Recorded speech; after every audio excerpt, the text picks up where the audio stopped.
નમસ્કાર દર્શક મિત્રો, દાહોદ લાઈવમાં આપનું સ્વાગત છે। આજે વાત કરવા જઈએ છીએ આપણે દેવગઢ બારિયા નગરપાલિકાની ચૂંટણી એટલી રસપ્રદ બનતી હોય છે।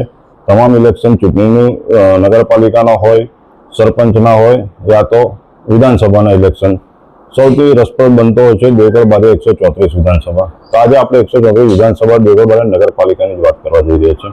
નગરપાલિકામાં પક્ષાંતર દ્વારા ભારતીય જનતા પાર્ટીએ 6 સભ્યોને સસ્પેન્ડ કર્યા હતા અને તેઓની ખાલી પડેલી બેઠકના ઉપર આજે ચૂંટણી પ્રક્રિયા થઈ હતી અને તેના અંદર 2 કોંગ્રેસ, 2 આમ આદમી પાર્ટી અને 2 ભારતીય જનતા પાર્ટી પર મોહર લગાવી હતી। ત્યારે આપણી સાથે છેલ્લા 20 વર્ષથી સતત કોંગ્રેસના અંદર કાર્યરત છે અને તેઓ લડ્યા, પડ્યા, ઉઠ્યા, દરેક રીતે તેઓ સામદાન દન ભેદથી તેઓ એક જ પાર્ટીમાં રહ્યા અને આજે આખરે તેઓ વિજય બન્યા છે। આપણી સાથે અક્ષયભાઈ છે। અક્ષયભાઈ સાથે આપણે વાત કરીશું।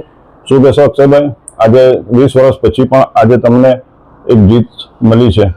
હું સતત 20 વર્ષથી કોંગ્રેસમાંથી નગરપાલિકાની ઉમેદવારી કરું છું।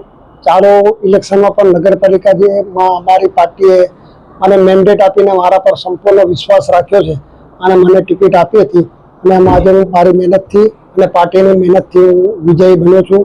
હું મારો વિજય ગણવા માંગતો નથી, પરંતુ મારી વોર્ડમાં 5માં જે પણ સભ્યો છે, જે પણ પ્રજાજનો છે, તેમણે મને ખૂબે ખૂબા મત આપીને મને વિજય બનાવ્યો છે।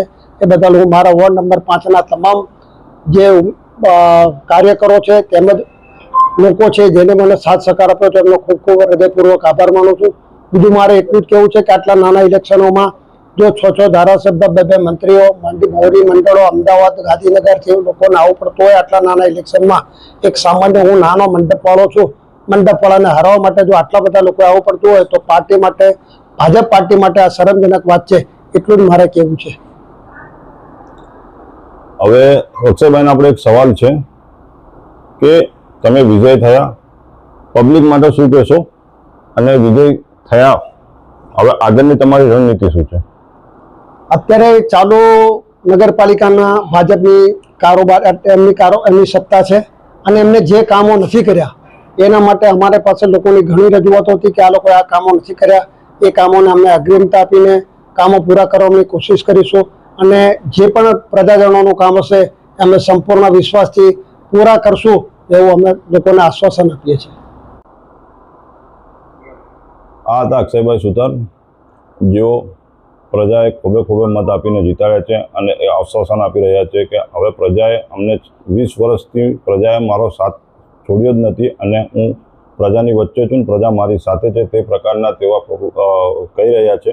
તો આવનારા સમયમાં એમ દેખવા જઈએ તો ભારતીય જનતા પાર્ટીના એમ ટોટલ 24 સીટો પર હાલ 9 જે છે ભારતીય જનતા પાર્ટી છે, 5 પર જોવા જઈએ તો કોંગ્રેસ છે અને 2 આમ આદમી પાર્ટી છે અને અન્ય ટોટલ 8 જે છે તે અપક્ષ છે।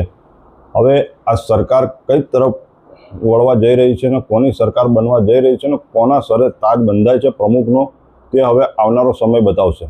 ઇરફાન મકરાણી, દાહોદ લાઈવ।